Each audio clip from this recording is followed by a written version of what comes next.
Our first guest is the undisputed queen bee of rock and roll, whether as part of a rock supergroup or as an acclaimed solo artist. She has topped charts, toured the world and started both musical and style trends. But none of this would have happened had it not been for her joining one of the most famous rock and roll bands in history. You can go your own way.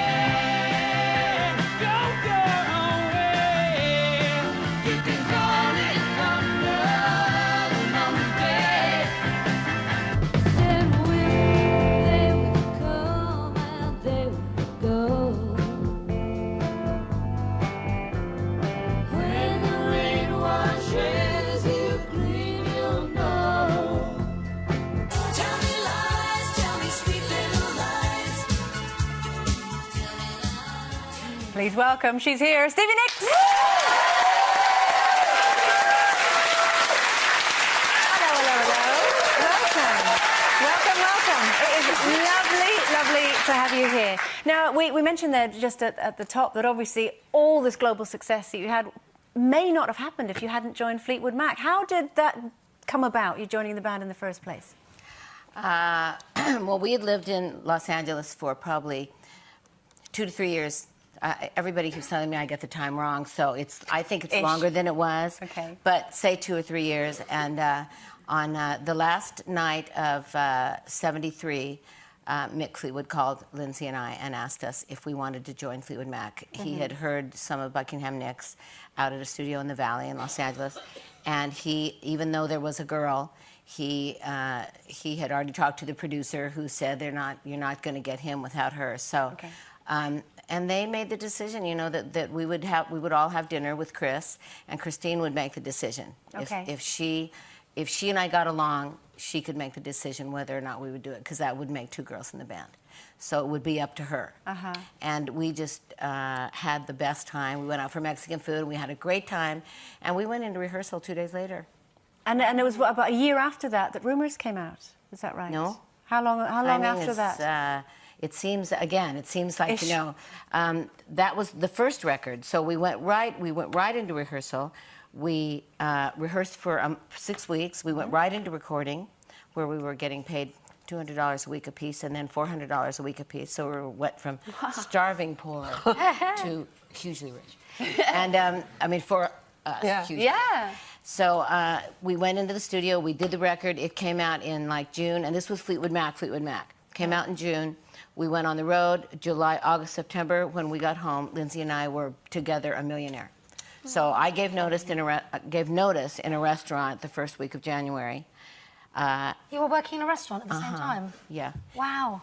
And I'm practical, because I'd been supporting Lindsay and our friend Richard for 3 years, you know, really, because what were they going to do? Wow. Stevie, that was back in '75, '76, and since then the band split up, got back together again, and you've made loads of very, very successful solo albums, and now the band's back on tour. How do you talk to each other after all these years? Are there things that you agree not to talk about? Well, actually, we're getting along probably better than we ever have, and I think that's why this tour is so successful. Yeah. Because about a year and a half ago, I had a talk with Lindsay. Yep. I had the everything I wanted to say to you for 35 years. Oh, brilliant. How long did it take, Stevie? And I started 1968. Yeah. And this was only a year and a half ago. And I worked up from before we ever even moved to from San Francisco to LA. Yeah. I started with he cut my fingernail off once because he decided that I should practice guitar more. That was not a good move on his part. Uh-huh. And we went from there all the way up until now, until a year and a half ago. And I said, you know, do you remember how funny and sweet we were? Do you remember how cute we were? Do you remember how when we walked in the room, we were a power couple? The loving thing that we gave out? And do you know how long it's been since we have not been that power couple? And if we're going to do this again, we have got to go back to. And what did he say? We were. What did he say? He was very quiet. I'll bet he was. He was. It was a solid hour and a half where I never stopped talking. Stevie, how do you think you were able to do that? Because most people would just not be able to face each other, work together ever again. What's so special? Well, I just said, We should work together again. We should. Respect. What do we have? We worked from 68 till 75, you and I, in a band by ourselves, killing ourselves.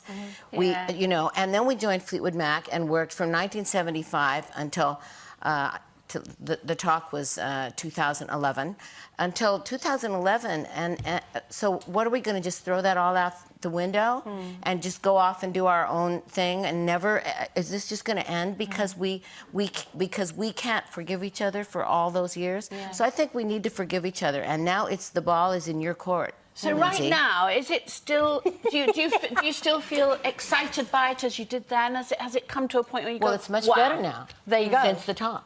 Everything's much better. Now we walk on stage and we're holding hands and we look at each other and we are actually communicating with each other on stage, and people are getting to see that, you know. Because an audience and can to tell see if me you're go faking like it. that, you know, and they're seeing it and they love it. And of course I love it because it makes me feel like everything we do wasn't for nothing.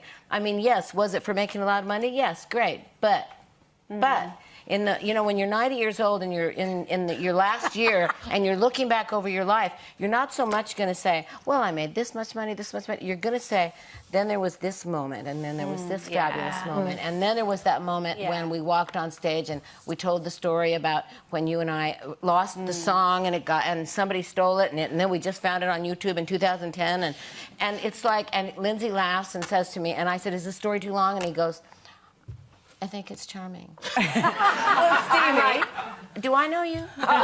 Stevie, it's interesting. Who are you? It's interesting that you talk about all these golden moments because you've got together with an absolute legend who is Dave Stewart, and you've put a wonderful film together. We've got, before we ask you a bit about it, we have got a little bit of you lay just to show you. This is the two of you just basically looking back at the awesome career that both of you have had. This is the most fun thing I ever did in my life. This is the best year of my life.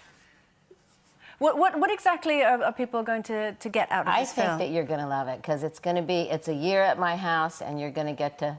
When did you You're going to make in Stevie? 2010. Yeah. So we're going to see inside your house. You are. You let a camera every day crew. for 10 months. Why did you decide to do that? Because you're I wanted to notoriously leave it private. behind. I wanted to have something sacred to leave behind to all the little rock stars that would be and come behind us. And obviously, because I mean, obviously, we're seeing all the clips there of some iconic moments throughout your life and career.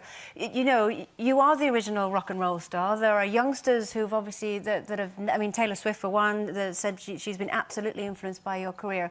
I've heard say that you would love the ones that are slightly coming off the rails just to listen to you a little bit more. What sort of advice would you like to give the ones who are losing their way? Well, without wasting any of your time up here, it's, you know, I think that people will be sorry. You know, I mean, I'm going to use Miley Cyrus as an example because I happen to really like her. Yeah. And I happen to think that she, unlike some of the other rock and roll / actresses that we are always worried about, I think Miley has the possibility and ability to become a great actress and a great singer and probably a great songwriter and go on until she's my age. I think that she will not be very happy with what just went down 2 weeks ago. And I think that when you're really young, you don't think about even 10 years from now or 5 years from now.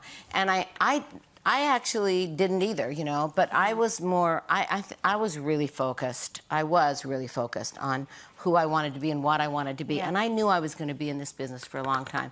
And I wasn't interested in writing songs about, I'm just going to party, party, party, and I don't care if anybody likes it. That's just what I'm going to do because I'm just going to party, party, party. And I'm like, you know what? That's what everybody is singing about, and it's going to get very, very boring very fast to everybody. So you better think of something else to write about. Which is exactly why you are still here today, and you are so awesome. Thank you. Which is a wonderful place for that. Stevie, thank you so much for coming on the show today.